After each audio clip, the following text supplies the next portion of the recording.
America और Iran में कशीदगी अरूज पर पहुंचते ही कतर में मौजूद अमरीकी एयर बेस पर तैयारों की गैर मामूली परवाज़ें देखी गई। क्या अमेरिका वाकई ईरान पर हमला करने जा रहा है?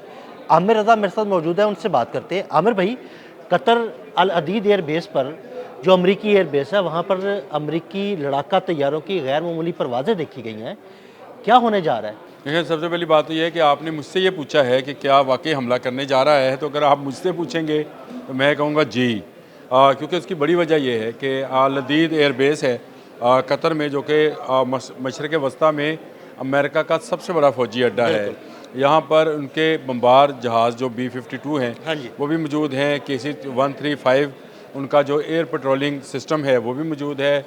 फिर उनका F-35 जो 5th जनरेशन का लड़ाका तैयार है वो भी मौजूद है।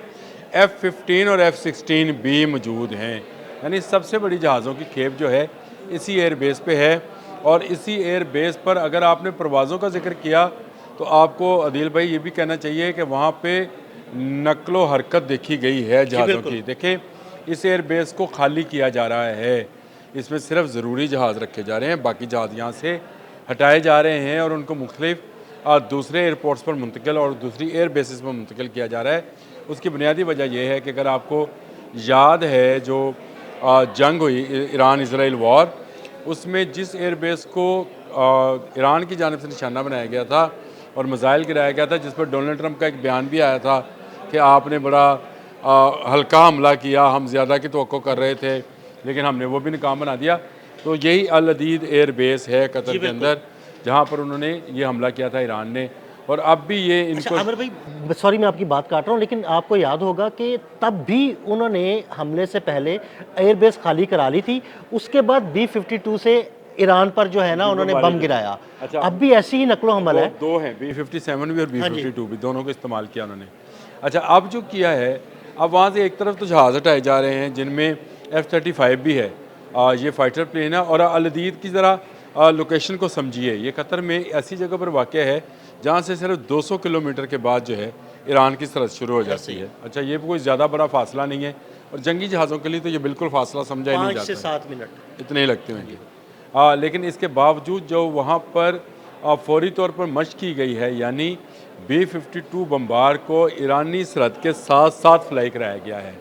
और इसके साथ साथ KC-135 को भी जो एयर फ्यूलिंग, आप तो है जानते हैं इस बारे में, एयर फ्यूलिंग टैंकर है जो कि जहाज़ को फिजा से फिजा में किसी भी जंगी तैयारे में रीफ्यूलिंग के लिए वो तैयारा इस्तेमाल किया जाता है। सरहद तो शुरू हो जाती है 200 किलोमीटर के बाद, लेकिन ईरान जो है एक बड़ा मुल्क है, उसके आखिरी कोने तक की तैयारी जो है इस वक्त की जा रही है। और अगर आपने ये खदशे का इज़हार किया कि क्या हमले की तैयारी कर रहे हैं, तो बिल्कुल इस वक्त जो एयर डिफेंस सिस्टम है उस एयर बेस का, अल अदीद एयर बेस का, उसको जो है उन्होंने उसका कंट्रोल अमेरिकन ने मुकम्मल तौर पर जो है चालू कर दिया है, यानी उसको मुकम्मल तौर पर फॉल कर दिया है। ये आम दिनों में उस वक्त फॉल होता है जब इंटेलिजेंस रिपोर्ट्स आती हैं कि आप पर हमला होने वाला है, लेकिन इस मरतबा अमेरिका हमले से पहले अपने बचाव की जो है फ़िक्र कर रहा है और इसीलिए उसने जो B-52 बम्बार है उसकी परवाज़ें की हैं, जबकि बाकी जहाज़ जो हैं उनको मुंतकिल किया है या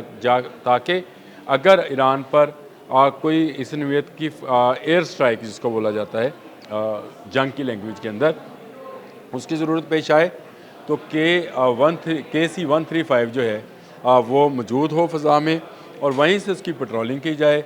पहले भी आपको याद होगा जब ईरान पर हमला हुआ था तो इराक़ के ऊपर फ़ज़ा में एयर फ्यूलिंग हुई थी। बिल्कुल हमें याद, ऐसे ही ज़्यादा पुरानी, मेरा जुलाई की बात है। हाँ जी, बिल्कुल। तो हमें कोई इतना भूला नहीं है वो मामला। लेकिन अब भी ये जो है, ये कतर से एयर फ्यूलिंग का मतलब ये है कि ईरान का आखिरी कोने तक जंगी जहाज़ों की परवाज़ कराना। तो ये एक ख़तरनाक सूरत हाल बनती चली जा रही है। यहाँ इस तरफ जो है वो इंटरसेप्टर्स मिसाइल्स जो हैं वो नस्ब किए जा रहे हैं, दूसरी तरफ ईरान है जहाँ पर जो अटैकिंग मिसाइल्स हैं जैसे अल-फतह है, उसकी भी सीरीज़ हैं उनके पास, और वो कहाँ तक जा सकते हैं इस पर भी बात हो सकती है। लेकिन ये सारा मामला जो है इस वक्त एक नई जंगी सूरत हाल की तरफ जा रहा है। वाइट हाउस में से कोई अच्छी खबरें जो हैं सामने नहीं आ रही ईरान के हवाले से, और ये देखा जा रहा है कि ईरान को फ़तह करने के लिए जो है डोनाल्ड ट्रंप उतावले हुए बैठे हैं, यानी बिल्कुल। वो इस वक्त जितनी वो तेज़ी दिखा रहे हैं इतनी तेज़ी तो उन्होंने शायद वेनेजुएला वाले मामले में भी दिखाई। लेकिन लेकिन पूरी दुनिया के तज्जियाकार ये कह रहे हैं कि भाई ईरान को वेनेजुएला ना समझना। ये बात सही है, आप ईरान को वेनेजुएला ना समझें, लेकिन ये भी बात को समझें कि अमेरिका जो है वो ईरान के इर्द गिर्द इराक है, कतर है, बहरीन है, वहाँ पर वो अपनी इंस्टॉलेशन रखता है। फिर इसराइल तो मौजूद ही मौजूद है, जो कि अमेरिका का नजायज़ बच्चा, पता नहीं इसको कहते हैं ले पालक बच्चा या नजायज़ बच्चा जो भी है, वो मौजूद है। तो इसका मतलब ये है कि ये अगर वेनेजुएला नहीं है, वेनेजुएला की फ़ौज कम थी, लेकिन B-52 बम्बार का अभी तक ईरान के पास कोई ऐसा सिस्टम नहीं है। बिल्कुल तोड़ नहीं देखें, है। ईरान ने S-400 के लिए रशिया से डील कर रखी है।